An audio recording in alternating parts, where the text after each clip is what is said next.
a little talk about assets in the cloud. It is probably 3 years in the making. I don't know when I had my first talk about the new resource management. And the new resource management is kind of a token in the Neos team and Flow team for, yeah, it will be never done, and we wait for that with some refactorings, etc. So, but finally it's here. Yeah, so it will be a not so long talk, and maybe we have time for a bit more questions then, because when I realized what it only takes to use all this, it was actually not so much to tell, but we'll see. So the motivation, why a new resource management, and what is resource management all about anyway? So who knows the Flow resource management? Knows what that is? That's good, so I can explain a lot. Very nice. So in Neos you have all kinds of assets. So assets in this case means you have pictures, PDF files, CSS files, all kinds of things which are delivered besides your content of the website. And we distinguish between two kinds of these assets. And the one are assets which are code related and deployed with your code. So they are static and don't change while the website is live. That might be your CSS files, for example, right? And the other assets are the dynamic assets, user-generated assets, or application-generated assets. That might be pictures people upload, or that might be PDF files generated somewhere. That is all the assets flying around in your application. So we have these two distinct types, and we handle them differently. And in Flow, there's a dedicated sub-module or sub-package which handles everything related to resources. Because that is actually the technical term we use for these files or data and content. We call them resources. So why do we have a sub-package for that, or some API? You could just, as a programmer, of course, use the files and deal with that directly. Well, with the modern hosting environments, we don't always have this traditional stack where you have a web server and a database and a file system, you know, things like that. Oh, cool. That's a classic.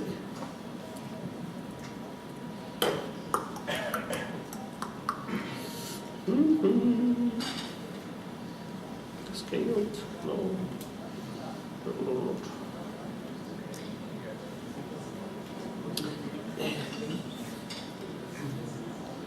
So now I got 3 displays. There you go.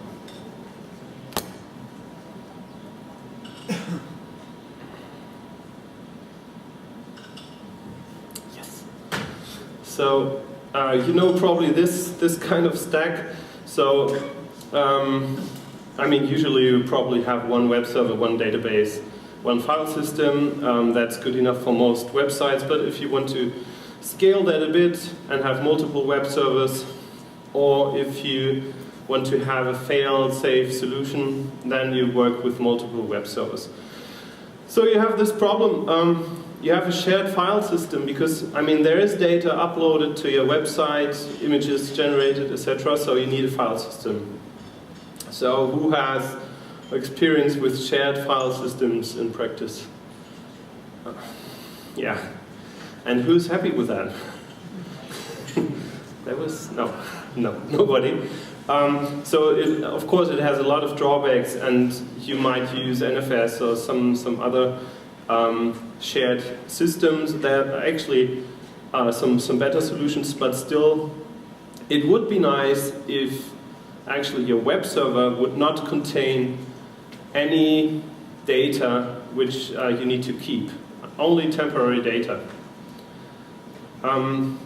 And would not rely on a shared file system, because that usually has performance problems and stability problems.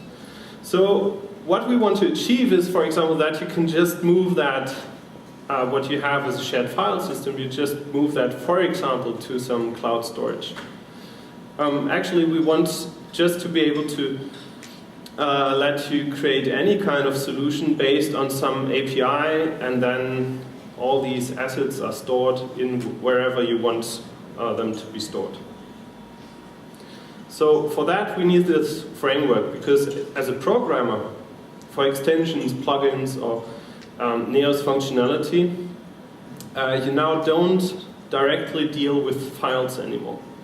So there's really no code you should write which ever directly uses file get contents or tries to find a file through some path, etc., because you cannot assume that the file is actually located on the web server where Neos is running. So we created a very simple API for that, which, for example, that makes that possible, because then you can just, add another web server, and that is still related. I mean, like Henrik showed us today, you can just scale and remove that again and just trash that server, and you don't lose any data. So that is the motivation behind it. And what else can you do with it? For example, you could say we publish some of our assets which are static to some content delivery network to get some low latency delivery to clients around the world. And you can also include other sources for your assets. So when you are in the media management of Neos, currently what you see is all the images you uploaded directly in Neos. But through this new API, we can actually make it possible to show you assets which are not on your web server, not in your cloud storage, but come from different sources like your Dropbox account, your Google Drive account, or some WebDAV source, for example. And you can imagine in projects where you have a huge library of images which the editors should be able to choose from, but you don't need actually all these images in their original quality on the server. Then it makes a lot of sense to have these connections. So there are all kinds of different setups possible with Neos. This is Coffee Delivery Network. And for that we need different building blocks. So just explained how that works on the code layer. So as I mentioned already, we call the smallest part of this whole asset management a resource. So that is actually the atom of your binary data of the assets. So if you upload a PDF file, for example, there will exactly be one resource object which represents that PDF file. So in PHP, you have a resource class and work with resource objects. So instead of using file paths, you hand around resource objects. The resource object does not contain the data directly, so there's not a set data method which stores your file as a string and then stores that in a database. It is just a representation, and a resource also will have some identifier, which is a SHA-1 hash and an MD5 hash of the content, which is actually the binary data of your resource. So that means when you upload an image, for example, then in the end there will be a resource object representing that image. And if you upload exactly the same image again, this resource object can be reused because it has, we can detect that it's the same image because it has the same SHA-1 hash of the content. But I wrote, it is best practice to not share these resource objects across parent objects. What does that mean? Resource objects are the smallest building blocks. So when you program something in Flow, you will get in touch with resource objects, but there will always be a parent object which encapsulate that resource. So exactly like you would never have the string of a file only in your application, you would probably create an invoice object which refers to a file, or some image object referring to a file. In this case, you would just create an invoice object using a resource. So there's an object relation between invoice and your resource. Even if if you have an image object, for example, and a resource attached to it, and you want to reuse that image for some other purposes, for example, in your invoice, then it's best practice to not pass around that resource object again, but create a new one, because there should be ideally a one-to-one relationship. So I'm just mentioning that if you stumble over that. Previously, we had a concept called resource pointer.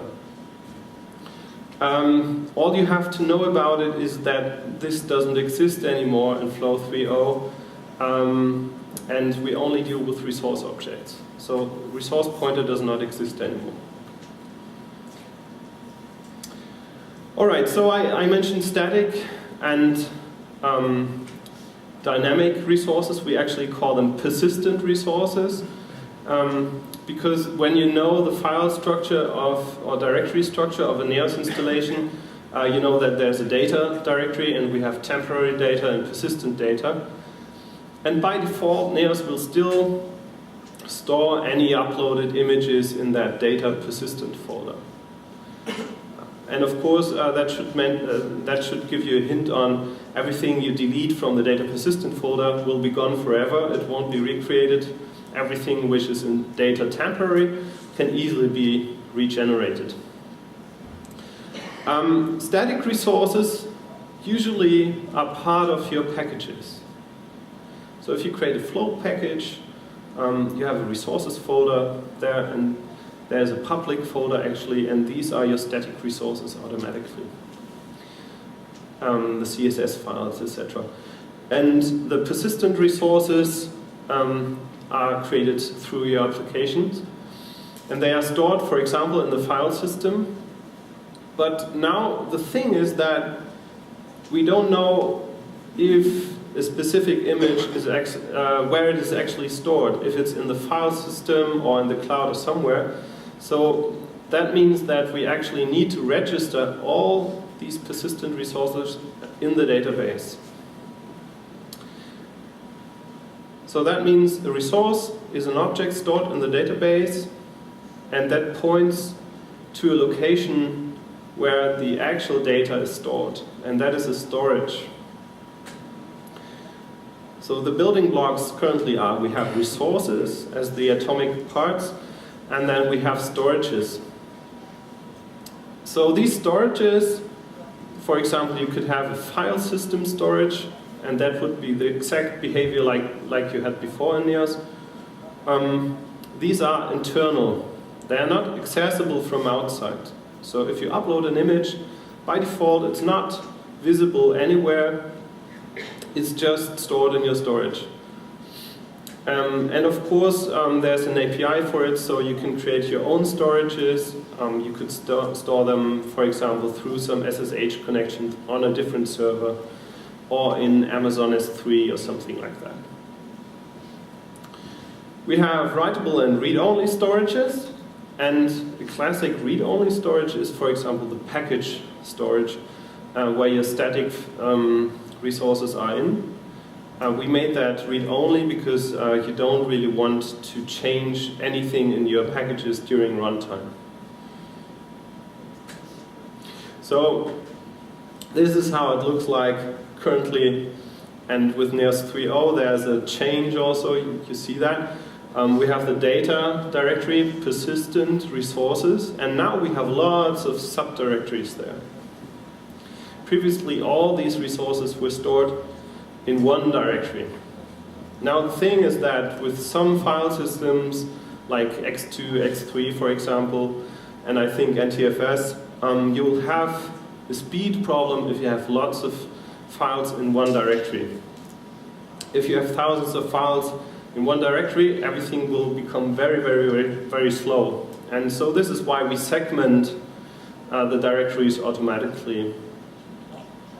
Since you never will go there and look for resources manually, it doesn't really matter for you, but just in case you wonder why we have all these directories there. And then there's one file, and when you preview that, you see that there's an actual image in it. And the file names here, that is actually the SHA-1 hash of the content. So now we have stored resources, and finally we need to make them public somehow. And we do that through the third building block, which is a publishing target. So each resource can be published to one or more publishing targets. So the default publishing target in NEAS is the file system publishing target, which ends up in your web directory. Oops. So you see it almost looks like before, but we have a web directory here. That is where your document root of your web server points to. And you see that we have, in this case, just one directory with one SHA-1 hash, and then there's a file in there which actually has a real file name. I don't know if you remember how it was previously in NEAS and Flow. There we worked with symbolic links. So the default now is that we actually copy the files to these directories. You can just configure that differently and still create symlinks, but by copying it, we also make it possible to have remote directories, etc. very easily, and also avoid some problems on redeployment where you might have outdated symbolic links, etc. So there have been a few issues while deploying. Imagine you have a symlink pointing to somewhere, and then redeploy, and that resource doesn't exist anymore. We still have this symlink there, pointing probably to an outdated directory or something. Now this is a flat directory hierarchy, so we only have one level and then the file. So why do we have actually directories here if there's only one file in there? That is because you could upload exactly the same image with a different file name again.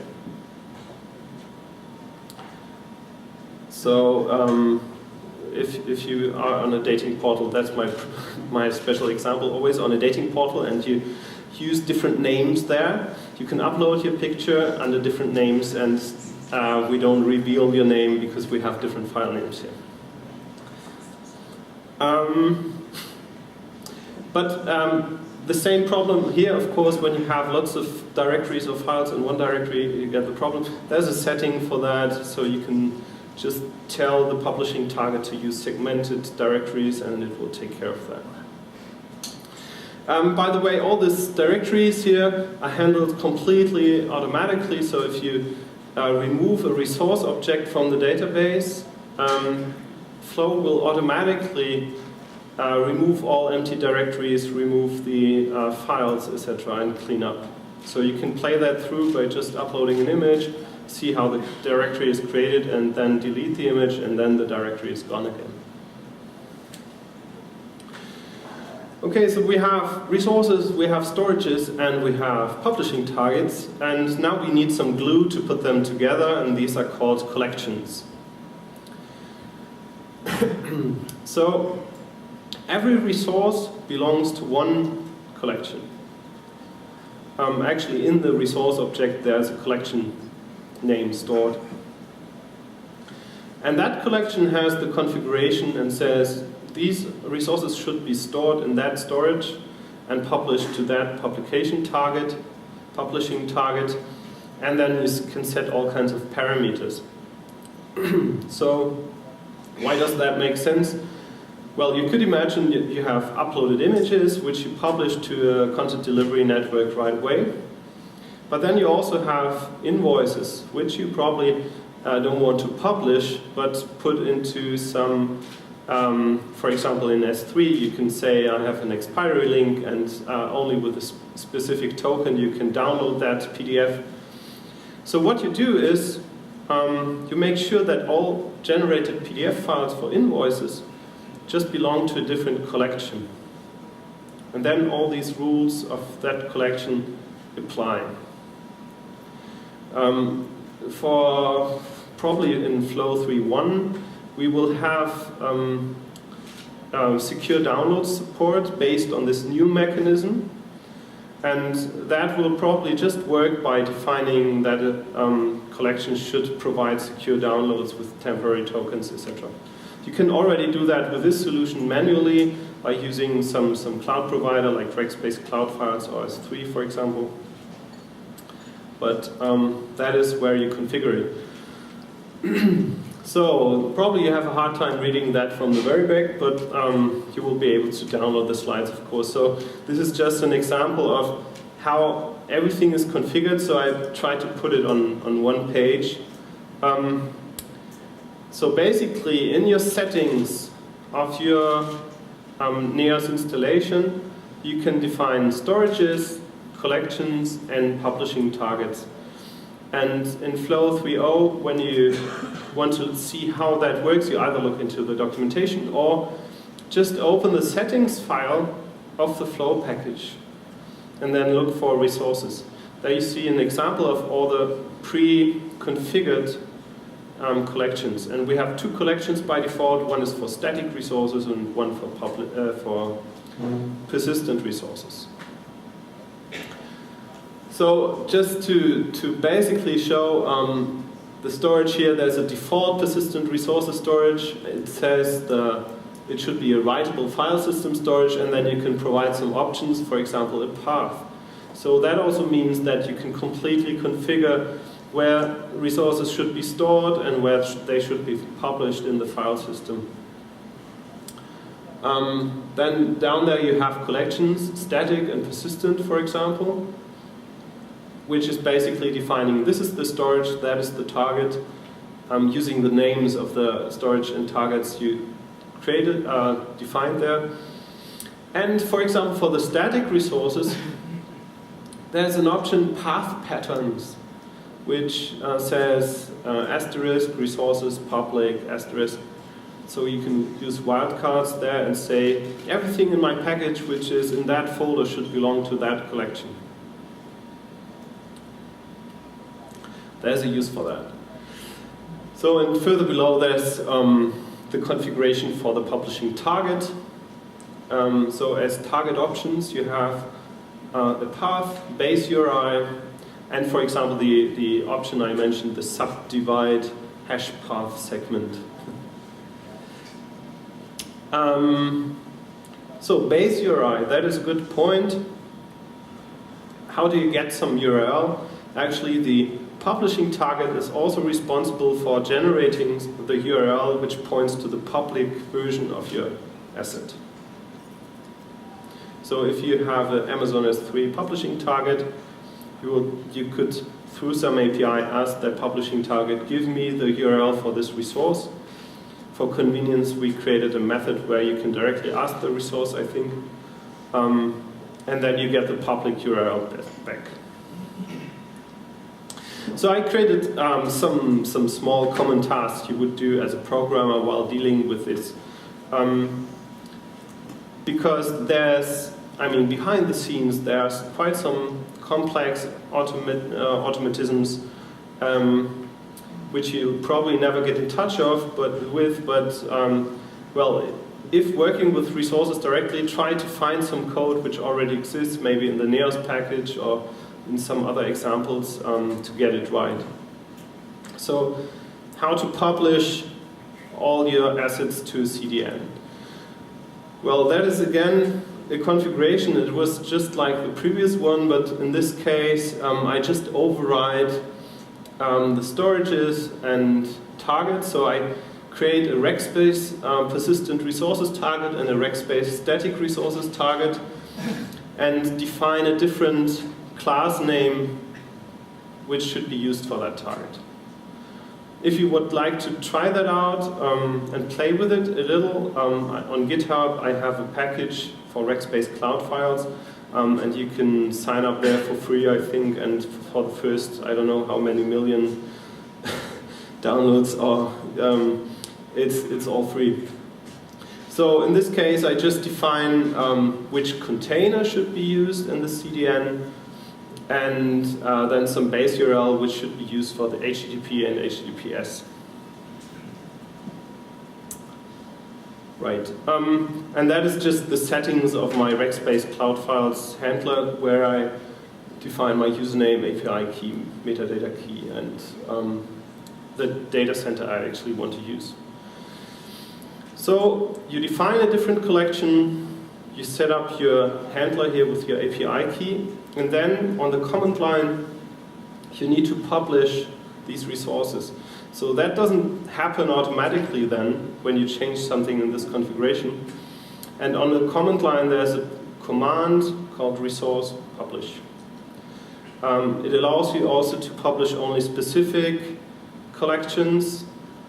And I played with Rackspace Cloud Files a bit, so that is rather intelligent. It will do head requests and see if the resources already exist remotely and won't upload them again, etc.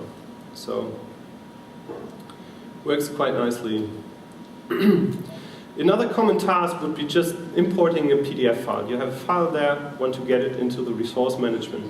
So this is basically what you do. You have a path and file name of somewhere you have the PDF file. You don't create a new resource object yourself. That doesn't make sense. You use the resource manager and say import resource and give it the path and file name, and then you get a resource object back. And in this case, for example, you create a new invoice object and then attach the resource to that invoice. So that is a very typical example. You will never pass around the resource on its own, but attach it to some meaningful object. So what do you have to know about this is, I said that Flow will automatically clean up your directory structure, etc. It will also automatically unpublish resources in your CDN. But how can you do that? So what do you have to call in order to clean up? So we try to do that the Flow way, so that you don't have to do anything, of course. What actually happens is this resource object cannot survive on its own. It must be attached to some other object. So I attach it to the invoice and then just persist my invoice by adding it to an invoice repository, like you know. And as soon as I remove the invoice object, there's a cascade delete configuration which will delete the resource object. Or actually, no, you have to actually define that in your object, in your invoice object. But as soon as Flow recognizes, oh, there's a resource object to be deleted, then it will do all the cleanup operations. And for uploading, that's a different thing. So you don't handle uploads manually, of course. Basically what you do is you create a form using the upload view helper, and you usually don't upload resources on its own, but for example as part of an invoice. So in this case, you say that your property is invoice.resource. New thing is that you can specify the collection the new resource object should go to. And then you just submit that invoice to your controller, and the property mapping will make sure that the resource is attached to your invoice. Well, and how do you get a URL for your resource? There's a resource view helper, for example, you can use. And this would be a more complex example, or yeah, it's not so complex, but you use the Type 3 media package for that. There's an image view helper. So you can say, okay, I have an image here, book.image, in this case, image would be a resource object. Yeah? No, it would actually be an image object of Type 3 media, right? Yeah. Which has a resource. And then you can specify maximum width, etc., or else use a placeholder. And if you really need direct access to the resource, you can use the fluid resource view helper for that. By the way, this at some point we had the property image here. As you see, image equals book image. At some point we had in master we had it called asset and renamed that to asset. And then you couldn't use image anymore. And when you tried to migrate to flow master, then you would have problems because you need to change that in your templates. We reversed that, and so you can now use image again, and that is also the recommended way. Okay, so the media package, that is an important thing. We completely rewrote the media package for Flow 3. Flow 3. There it is again. So this is roughly the new model we have for that. So we have a base class which is asset, and then we have classes extending asset, which is document, audio, video, and image. And I just picked out image now, so image can actually have an image variant. So why is that? Well, when you upload an image in Neos, which uses media, the original image will be an image object with containing the dimensions and some other metadata. Now when you want to crop that image, we want to do that in a non-destructive way, of course, keep the original image. So what we do automatically is create a new image variant. An image variant is always attached to some original image. And then we have classes which are called adjustments. So probably if you know some image or photo managing software like Adobe Lightroom or Apple Aperture or something like that, you know that concept of having the original image and then creating a working copy and then adding adjustments to it. That is exactly the same now in PHP code. So there are classes called, for example, crop adjustment, black and white adjustment, resize adjustment, etc. And you just attach them to the image variant, and then when you render that image variant through your image view helper, for example, all these adjustments will be applied. You can create your very own adjustments, and it's not limited to images actually. So you could, for your videos, have a frame re-render adjustment or whatever, a recompress adjustment. Dominique is keen on these things, and because he has a video-on-demand portal based on Flow. Yeah, so that is how it works. And now the very special thing are the thumbnails, and that is important to understand. So the thumbnail is basically a preview. You can create a thumbnail for all kinds of assets. Well, it depends on your patch goes in or not, but so there's a thumbnail service already, and we create strategies so that depending on the type of asset, we can render a thumbnail for you. But don't mix it up with image variants. That's a different concept. So, and it's important to notice that because at some point they're similar, of course. Where's the difference between having an image variant with a resize adjustment or having a thumbnail? You see, because the output will probably be the same image. But the thing is that thumbnails are temporary. Whenever something changes in your asset, for example, you change an adjustment or replace the original image by a different image, all existing thumbnails will be thrown away and re-rendered. And image variants will never be thrown away automatically. So because they are there for a purpose, they are your working copy with specific adjustments attached. So that is another magic feature kind of in the media package, that through the whole object structure we know where your thumbnails are, and you don't have to take care of thumbnail management. So whenever you change something in the asset, or if you delete an asset, all the thumbnails and the related resources and the files attached to it will be removed. Did I say it would be a short talk? Actually, so much to talk about. So what else? As I said, it would be nice in the media management that we would have remote resources. And we created a proof of concept during the November sprint. Christian worked on a Dropbox integration, and that actually works.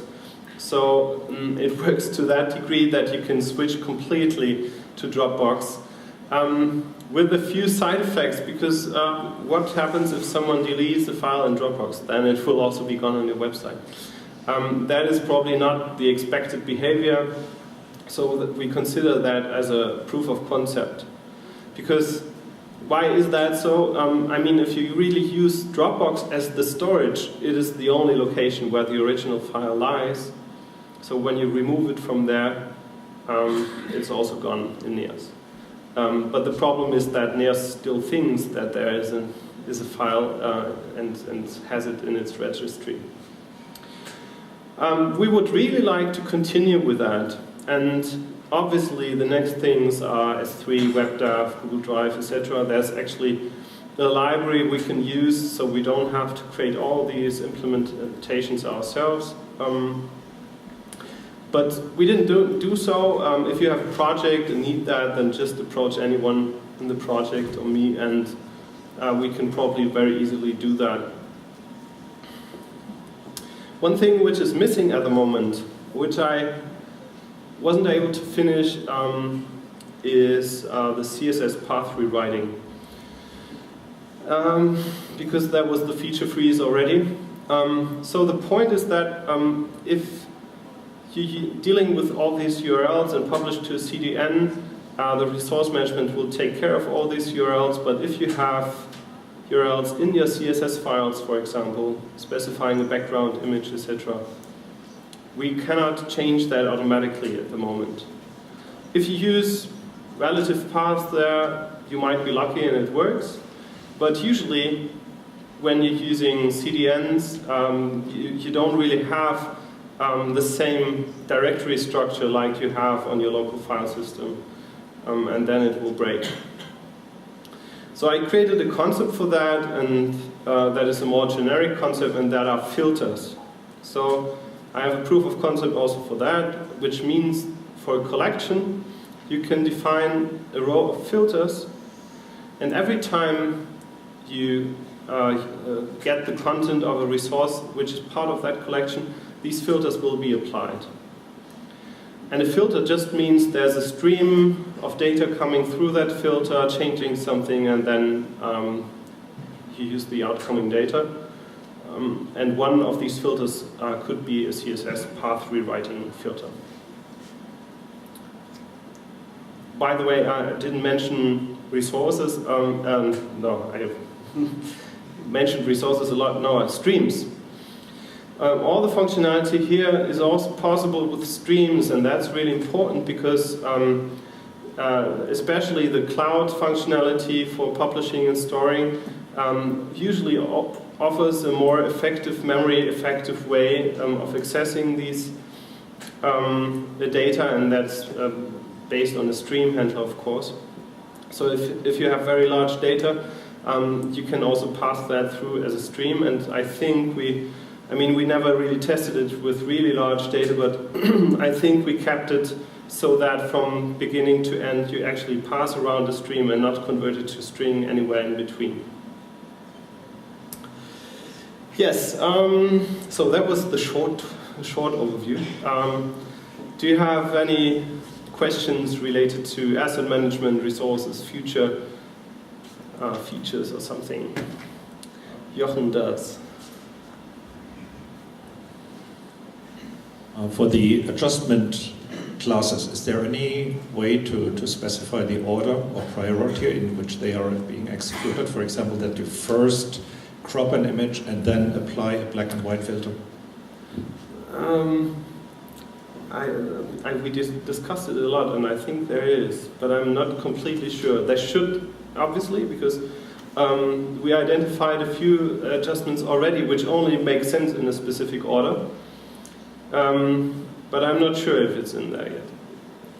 Would make sense. Do you have anything you could think of where it's really necessary? It would, for example, drastically improve the performance if you first crop an image and then apply all the exactly, yeah, something like that, and resize. And then, yeah, exactly, that was the topic, yeah. I'm not sure, do you know that, Dominique?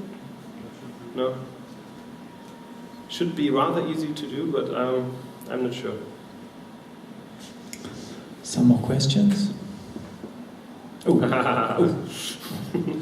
You just do that because I have to run all the way back to you.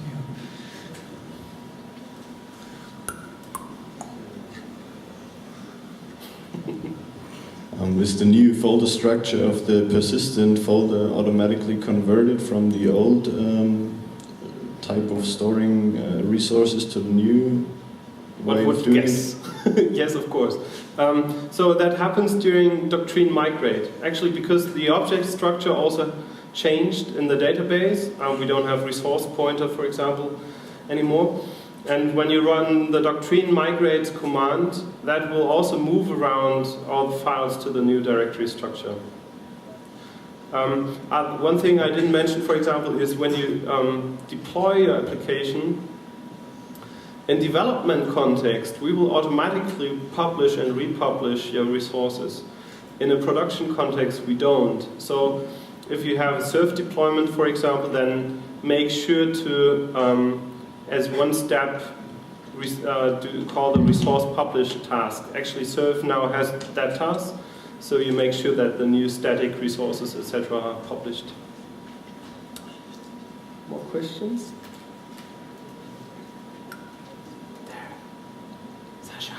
Yes. There's a question. Okay.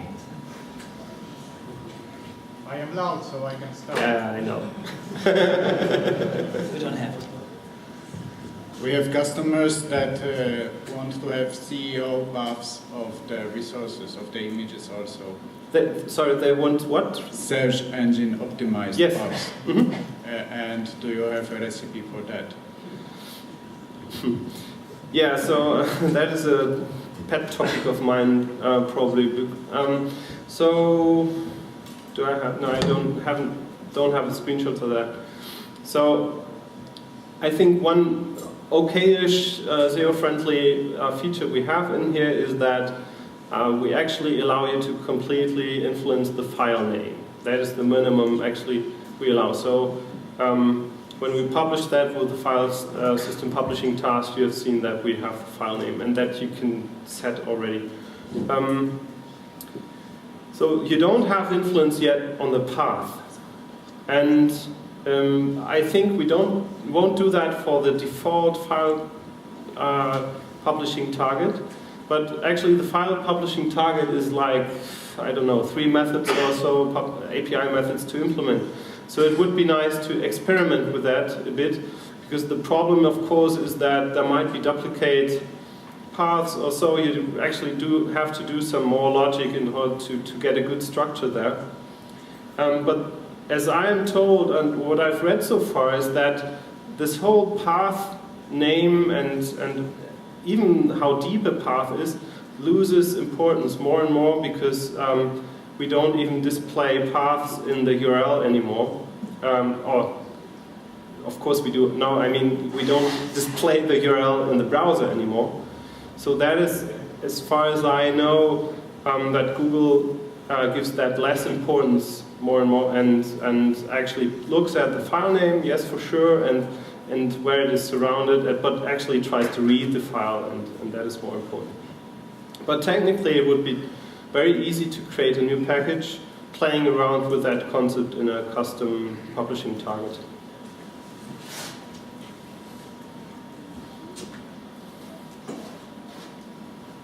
Oh.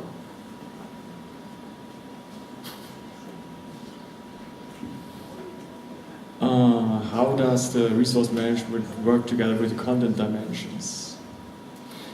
Yeah, so it doesn't actually know anything about content dimensions, and it doesn't have to, because, for example, if you have a node in the content repository, that specific node exists in multiple content dimensions, and there might be images attached to that node.